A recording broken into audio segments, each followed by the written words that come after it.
全部都是荒废的，一个人都看不到了。今天我们来到了一个村，这个是无人村，里边一个人都没有，这人都去哪儿了？你们知道吗？大家问的最多的问题，这里有没有人居住啊？我全部都看了一下，没有，是没有人，就可以进去了。哦，还有电梯，还有电梯。嚯！但是我不敢坐啊，这万一坏了困在里面，没人救我了。说明这是有电的。瞅瞅，这家的东西挺全乎啊，年年有余。自驾途经辽宁的路上，在山上发现了一个无人村。以前热闹非凡的村子，现如今留下的只有破砖烂瓦和整村的杂草横生。曾经住在这里的人都搬去了哪里呢？这一个屯子就剩我一个人了。那个年轻人呀搬走了，老人家让儿女都接走了。这大山上一个人住也害怕呀。大家好，欢迎来到看大陆节目，我是美玲。最近这1-2年，无人村突然间成为了一个热门的话题，而中国的东北也突然间出现大量的无人村。我们来一起看一下。好像连冒烟的都没有了，2个半截杆，5个老头全进城了剩这5个老头还有1个脑血栓，都走没了。你看这都空人家。从中呢，我们可以看出这个村子住房都是很完好的，但是整个村子已经是空了，没有人烧火做饭了。有网友反问，不都喊着要回农村养老吗？这话很有含义，那些村子的人怎么都不见了呢？那么也有人说呢，南方农村也没人了。我们来一起看看黑龙江的无人村。我从哈尔滨往佳木斯方向一路走来吧，反正路过各种小村子小镇子，统一的一个现象就是没有啥人，该走的也都走了。你看像这个路边的门市啊，也都是无人经营，黄了一个状态。一个农村大屯，现在几乎只剩下老弱病残在这里居住。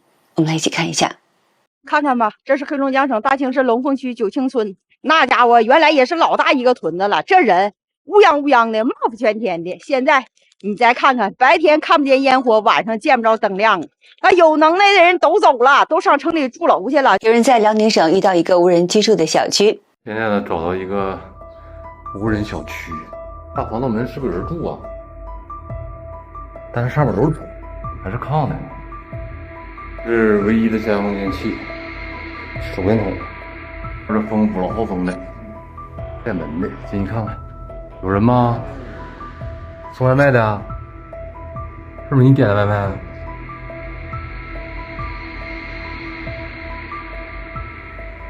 呦我去！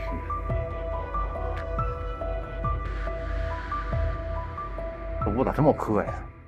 该男子说呢，他发现这房子附近有很多这种无人居住的居民楼，像这个无人小镇里还有一个学校和一家医院。视频中的住家防盗门很新，而且很完好无损，里面的房间很干净，家具还都在，就是没有人。在2022年的7月，有东北博主听自己的粉丝介绍说，来到辽宁一个无人村，他走进一户人家，发现生活用品都在，同样是没有人。咱进那个主卧啊，这还有大镜子挺好，这块还有个 DVD， 还有音箱。这是副卧，有个大床，这块还有俩柜儿，这柜儿也是有年头的了。这屋也有个 DVD 啊，现在都没人用了，这 DVD， 这都是书，有不少书啊，这之前是挺有文化的家庭。这还有毛巾呢，都不要，没拿走。表面看来呢，这个无人村几乎是家家都修得很不错的大猪圈，而且呢，这个房子里的家具都在，柜子里的衣服杂物都在，厨房的地上还有不少柴火。最让人感到奇怪的是，如果是主人搬家呢，卧室里的大床、衣柜、DVD 影碟播放机应该都会拿走的，或者是送人，不会随便摆在那里。而且房间的晾衣绳还放着一条日常用的毛巾，给人的感觉是主人一家突然间匆忙离开了，而且也没有回来收拾料理这满屋子的日常用品。只能说这背后隐藏着什么不可告人的秘密。一名男子来到一个村子，里面同样是空无一人。这个房子里边好久没人住了。过去的老房子、劳工房嘛，全是劳工房，现在一个人都没有，都没人在这住了，都搬去哪儿去了？一名东北口音的男子录视频表示，一个村子里有1000多户人家，现在村子里已经没有人住了。你看这个富贵平安，这个门楼子挺好啊，门口大石狮子，这边还有个车库，上面写个福。他家可能是让人给搬空了。这房子行哈，上面还棚顶糊着。这房子真行，这房子是大门大户了，这是。看现在这是个车库停车的地方，这里边还里间套里间的。这个太好看了，这个房子看起来很气派，如果是房主人搬走了，应该不会让房子空置，正常情况下是会卖出去或者是租出去。该男子还说了一句，他家可能是让人给搬空了，意思是因为房主人不在，家具都被人给偷偷搬走了。该博主又拍摄了其他的没人居住的房屋。看这个大门楼子，真大，大福字儿。像这种好的屋啊，窗框都没了。哎，后面那家能进去，那家装修的还挺不错啊。家是锁死的，搁旁边那家都能进来。全都是女士的高跟鞋呀，这跟儿真高。在东北呢，这种无人村庄非常的多。视频当中，几个人走在一个无人村遛狗，但村里住房大都是完好无损，而且平房与楼房都还不少。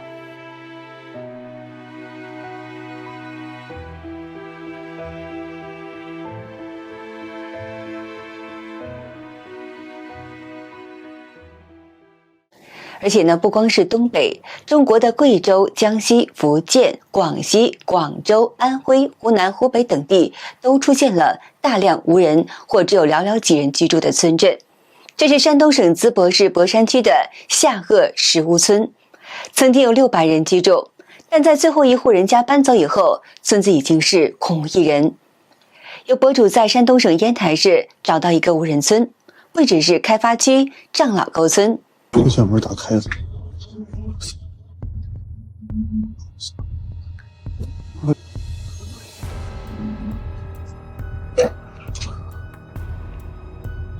看到这房间没废弃的样子，还有地图。这倒是一个厨房，整村都搬空了。这是山东省的另外一个无人居住的村镇，这个村子里有很多楼，但是都没有人居住的。最奇怪的是，房间里面有很多衣物，还有行李箱，看起来不像是正常搬离的。虽然说荒废了时间挺长了，但是大家看，大量的遗留物还是有的哦。因为这里是山东嘛，所以说这种大炕是避免不了的。这房间的女主人，你看，在当时那个年代就已经穿的挺潮流了哦，高跟鞋都安排上了。你们听到咣咣的声音了没？谁呀？就连外边那楼据说都是荒废的。这个村镇看起来非常的漂亮，有的人家小院子里还种着玉米。农村人习惯把玉米杆摘掉以后呢，把玉米杆都砍掉，并把地里的玉米根挖掉，从而呢第2年准备再种地。这个农家小院的玉米杆却都还在，显得十分的不正常。这是河北省中捷农场无人村的实拍画面，从中呢我们可以发现，这个村子街道很宽广，而且是经常有大货车经过，而且村子里的房屋很多都是很完好的，看起来房龄并不太长，却是都没有人居住，十分的奇怪。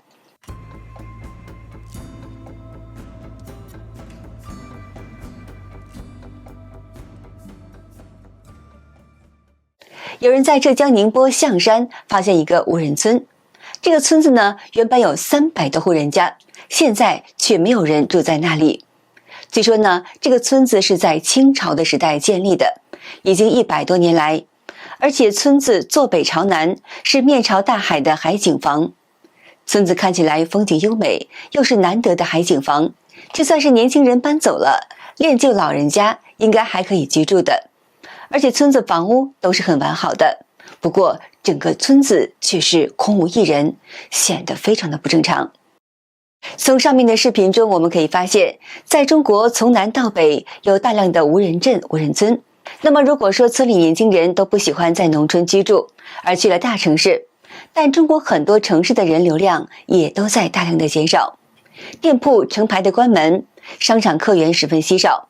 如果说是中共推动所谓的城市化，导致大量村民都搬到城市居住了，特别是中共强调说，有调查发现，东北3省辽宁、吉林、黑龙江的经济衰退，导致大量东北人搬到南方的城市来居住。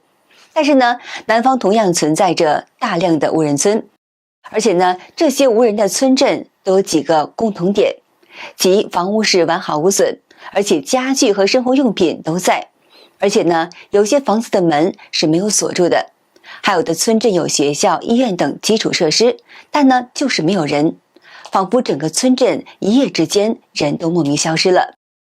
那么这些呢，都指向了同一个无法避免的问题，即中国人口已经大量减少了。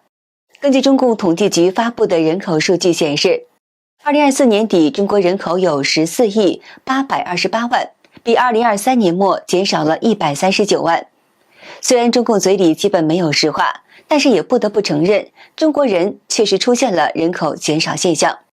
而实际情况呢，恐怕更为触目惊心。2025年的8月17号，中国大陆抖音博主后来发消息披露，中国各年龄段人口现状显得触目惊心。60后出生人口大约是 2.17 人，目前现存的约是 1.91 亿，也有大约是1800万人离世。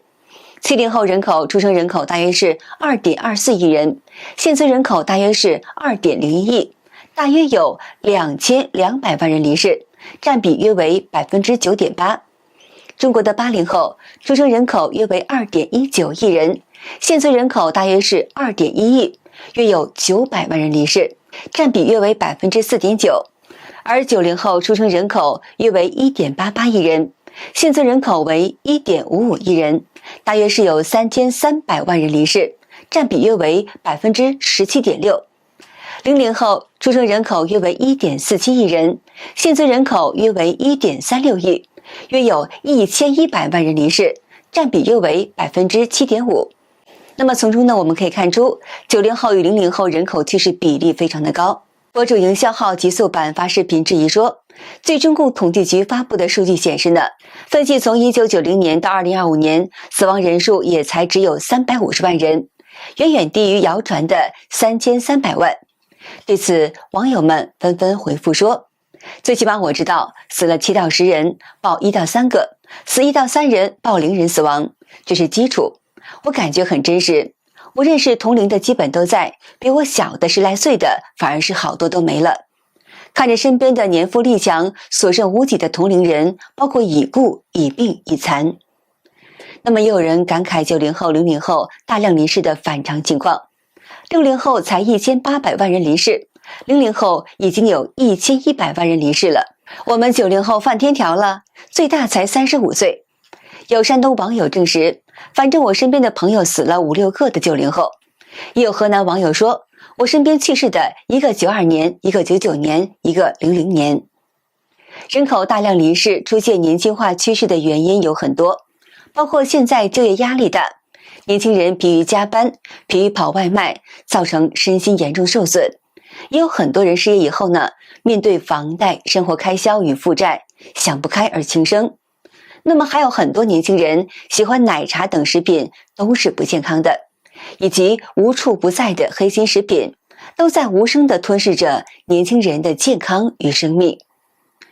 2025年的6月24号，北京中医药大学东直门医院皮肤科主治医师张凯辉发抖音视频表示呢，心梗和脑梗的人越来越多了，而且呢也越来越年轻化。这两种病发病率高、复发率高、致残率高、死亡率高，而且呢，经济负担也很高。现在40多岁的人成了病房的常客，就连20、30岁的年轻人患病的也是越来越多了。也有医生博主发现呢，今年突然间死亡的人越来越多了。2025年7月25号，抖音博主淄博殡葬公墓陵园老刘在视频中说出了外界难以知道的事实：火葬场现在接谁最多？不是老人，而是80后、90后。我们晚班全在接猝死的、熬夜的、加班的、卷死的，下一个可能就是你。猝死不是新闻，是每天烧不完的年轻人。7月22号，自称在殡葬业工作的抖音博主仙人居也发布视频说，现在猝死的年轻人越来越多了。他接触到的最年轻的猝死者才只有18岁。他直言，最近3年，30岁以下的遗体数量翻了3倍，而且他们接触的猝死者在发病生前70%都是一切正常的。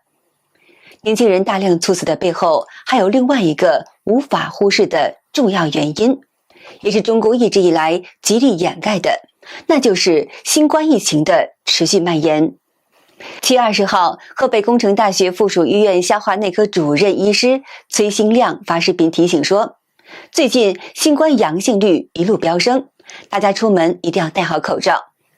7月10号，北京佑安医院感染综合科主治医师李彤也曾在视频中直言，其实我告诉大家，新冠它就没有消失过。8月27号，北京朝阳医院急诊科主治医师张野发布视频表示，你以为新冠已经走远，其实它一直都在。张野表示，近期新冠的阳性率虽然有所下降，但由于新冠病毒变异速度很快，病毒毒性虽然减弱，但传染性不断增强，新冠感染的风险依然是很高。评论区里大陆网友们可真的是慌了，纷纷诉苦说，原来8月喉咙痛是新一轮的病毒啊，新毒王真毒，人已沦陷。那么也有人说出了自己的症状，1个礼拜了，现在一说话就想咳嗽。我已经是第8天了，目前还是咳嗽咳痰，不过已经有所缓解了，但是还是头晕昏昏沉沉的。从中呢，我们可以看到中国人正在面临着怎样可怕的处境，不但要努力工作赚钱养家，背负房贷，赡养老人，抚育孩子，还要面对毒食品疫情的助攻。怪不得90后、00后这些被中共标榜为所谓的祖国的花朵、祖国的下一代，却以着惊人的速度在离世。而更让人感到寒心的是，中共政府口口声声说爱人民，要把人民的利益放在第一位，却一直在掩盖着疫情的真相。在杨澜澜这些中共的红3代、官3代挥金如土的每日的享受中，那些无声消逝的中国普通年轻人，父母的心头肉，他们的遭遇就是对中共政权无声泣血的控诉。而且呢，上述视频中这些无人村背后的最大的秘密，恐怕就是中国人口在疫情期间大量离世而造成的。现在中共还在掩盖真相，也还在有很多人不断的去世。在中共治下的这个乱世中，我们要思考如何才能够保护好自己，如何才能够做到真正的平安。好的，今天就和大家聊到这儿了，请您记得点赞、订阅、留言，并且分享给您的朋友们。感谢您的支持，我是美玲，我们下期节目再见。